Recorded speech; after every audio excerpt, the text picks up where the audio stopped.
Hey guys, this is John, and I'm playing Chess Dennis, the 2200, in the 3-minute pool. And what are we going to have here? It looks like we're going to have some sort of Benoni or maybe King's Indian type position. I'm going to play b5. This is an aggressive move. I'm actually tempting him to play d6 right now. We'll see if he obliges. But my plan with b5 is to try to control the c4 square before he gets a chance to do c4 himself. He still might play pawn c4, but Let's go knight f6 now. He still might play that pawn c4 move, but I think he'll think twice about it. Okay, he goes a4 instead. I could play a6, right? Nothing wrong with that. I just want to maintain a pawn on b5. I'm going to get some stuff traded off. Probably should go knight bd7 now. And he does play c4. Okay. Let's bring our queen out. I think queen a5 looks decent here. Or queen b8. Queen b8 could be more accurate. Let's go queen b8. The reason I'm choosing b8 is I want to keep an eye on the e5 square. He might try to advance pawn e5 if he can. So I want to be aware of that. Let's go rook e8 with an eye towards playing e6 in the middle and striking back at his center. Let's take with a rook. So I'm giving myself a backward d-pawn, but I think it's worth it because I've broken up his structure, and I can pressure the e4 pawn in the future.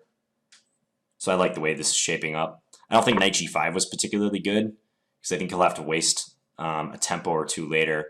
Here, if I play queen takes, I'm a little worried about bishop f1 to c4. So let's just kick his knight back first before recapturing this pawn. Just want to cut down on his options.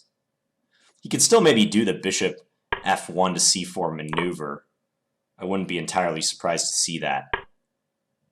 Okay, does that drop a pawn? He is attacking d6, but he's losing a defensive e4. Nearly drops a pawn. Not quite. Well, maybe. Can I take it? If take knight d2, maybe? Then I have d5, though. Let's chance it. I don't have time to calculate it entirely, but my instincts say that this is probably okay. So I'm going to do it. The onus is on him to get the pawn back now. My rook on e8 is undefended, though, so I have to be aware of that. So I was thinking this move. And if he takes on e4, I can take on c4.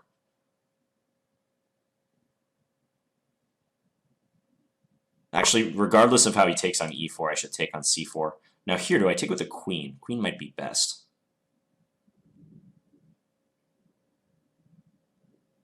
Yeah, I like queen takes.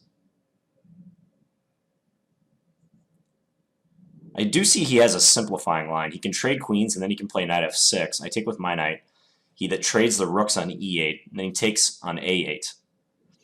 And we're in an endgame where I'm up a pawn, but check.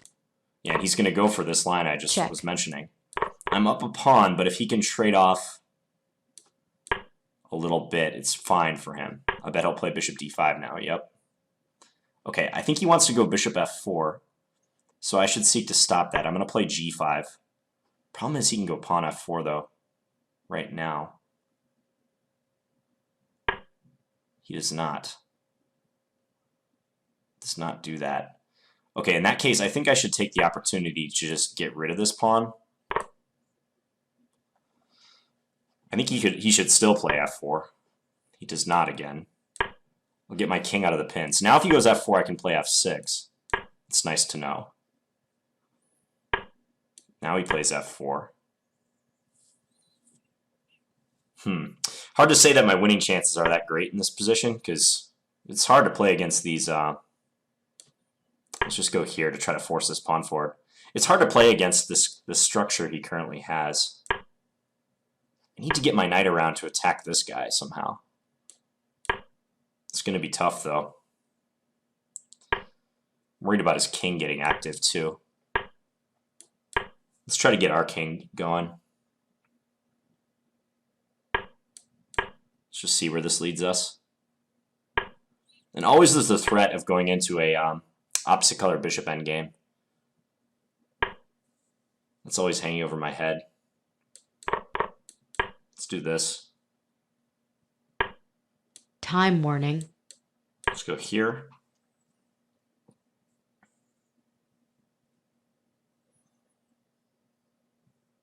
Yeah, I'm not doing a very good job of attempting to win this, but there's not really much I can do anyways. He could have just traded into the endgame right there. He didn't do it. Yeah, he's trying to keep like winning chances alive. Oops, Check. Didn't mean to do that.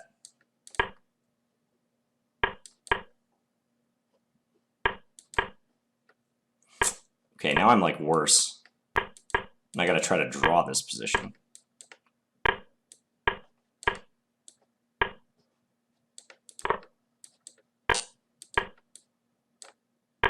Okay.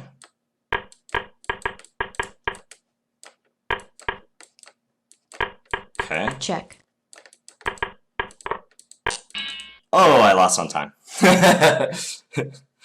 Yeah, I maybe should have acquiesced to a draw earlier. Although, I offered a draw and he didn't take it, but whatever. Yeah, that guy was pretty fast down the stretch there. I think I was justified in taking on e4, though.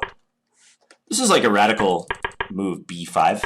It's kind of an unusual position, but I figured, like, why not go for it?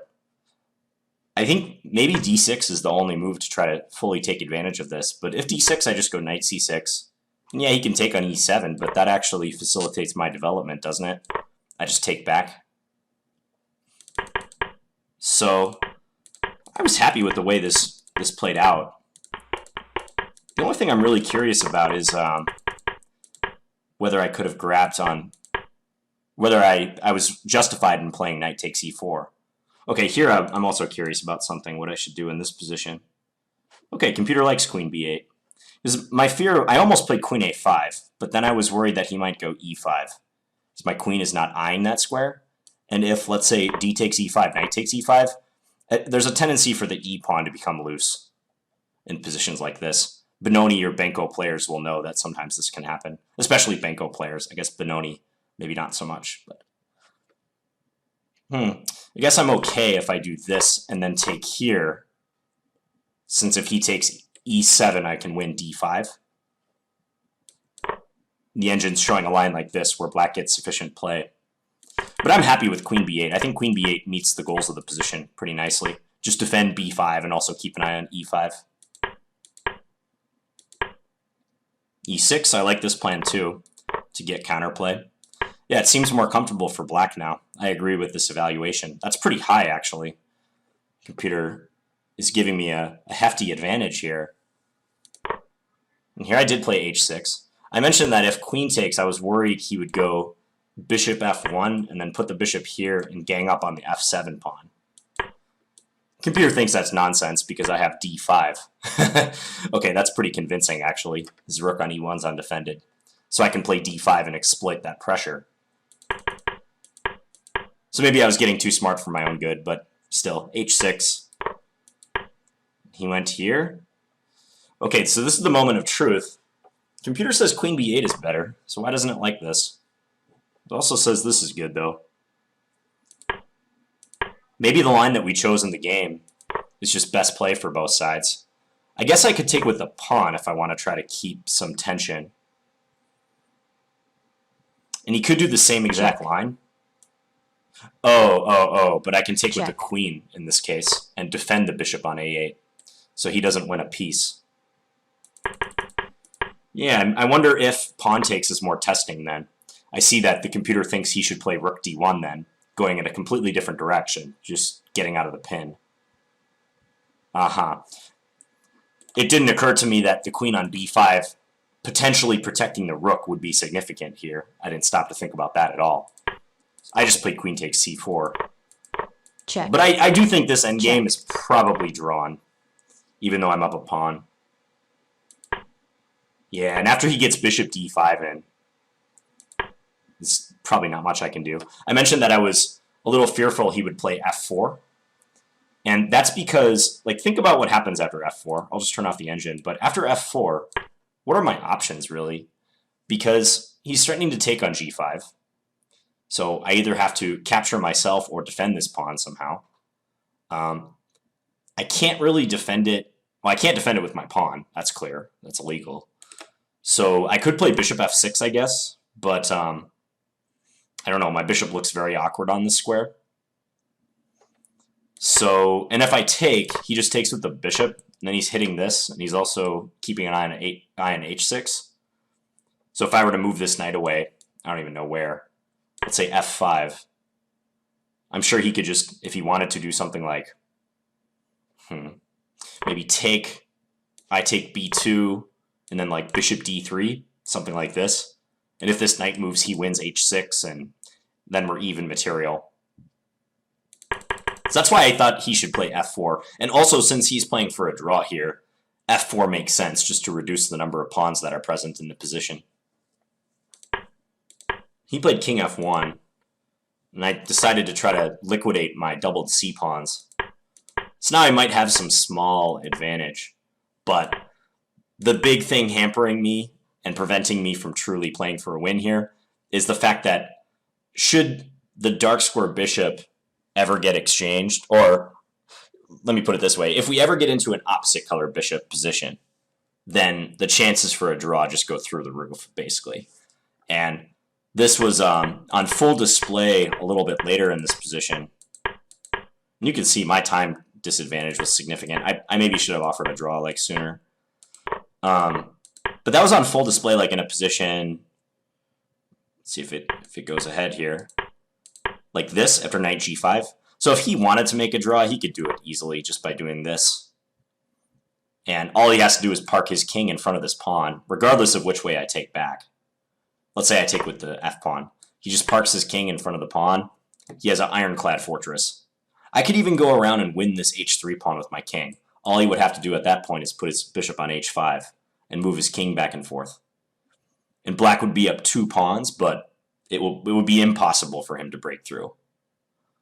I'll go back and illustrate that in a second. But yeah, and after this, I ran into some trouble, and I had 13 seconds compared to his 20-something seconds. And it was just a time scramble after this, and I lost. Was I ever close to flagging him? I don't think so. He was moving pretty darn fast. I was playing almost instantly too, but yeah, he was too fast. Too much. So just to illustrate that opposite colored bishop fortress I was talking about, I'm just going to adjust the position slightly when the knight g5 move was played. Okay, so here, if white just wanted to make a draw in the easiest possible way, it would be take, or actually, I think we were looking at it when the pawn was on h3, so let's do that. So if white wanted to make a draw in the easiest possible way, take, f takes, king c4, and now let's just say I go and somehow like win his pawn on h3. He might even not have to allow this, but like he could maybe put his bishop on f1 or something and stop it. But well, actually, no.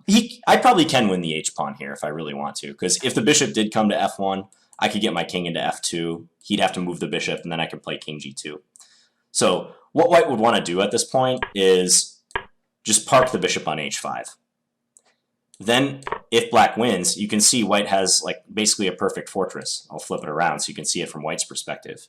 But black's up 2 pawns, but the key components to stop those pawns are in place for white. They got the unshakable king on c4, the unshakable pawn on g4, and bishop on h5. If white could pass right now and give the move back to black, there would be absolutely nothing black could do. Might as well just agree a draw right away. The fact that white has to move, though, means he should move his king, so he'll do that. Moving the bishop, of course, would be bad because black would take the pawn on g4.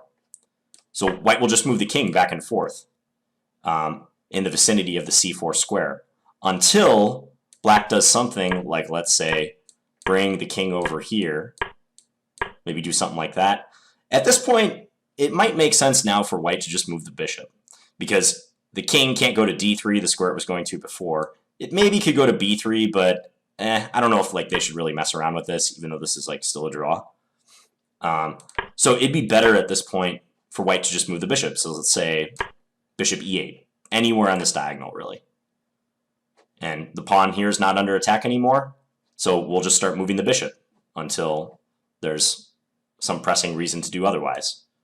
If they go attack this pawn and hang out by the pawn again, trying to stop us from moving the bishop, well, we revert back to king moves.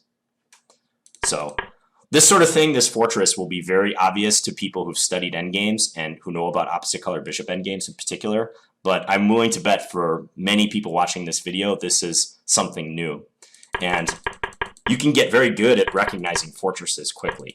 So that's why, myself and also my opponent, we both knew that in this position after knight g5, if white wants to, they can play bishop takes g5 and essentially just draw the game easily. So that's the power of those opposite color bishop fortresses. Okay, well, sorry I couldn't get the win there, or at least a draw, but hope you guys learned a thing or two. And thanks for watching, guys. Talk to you later.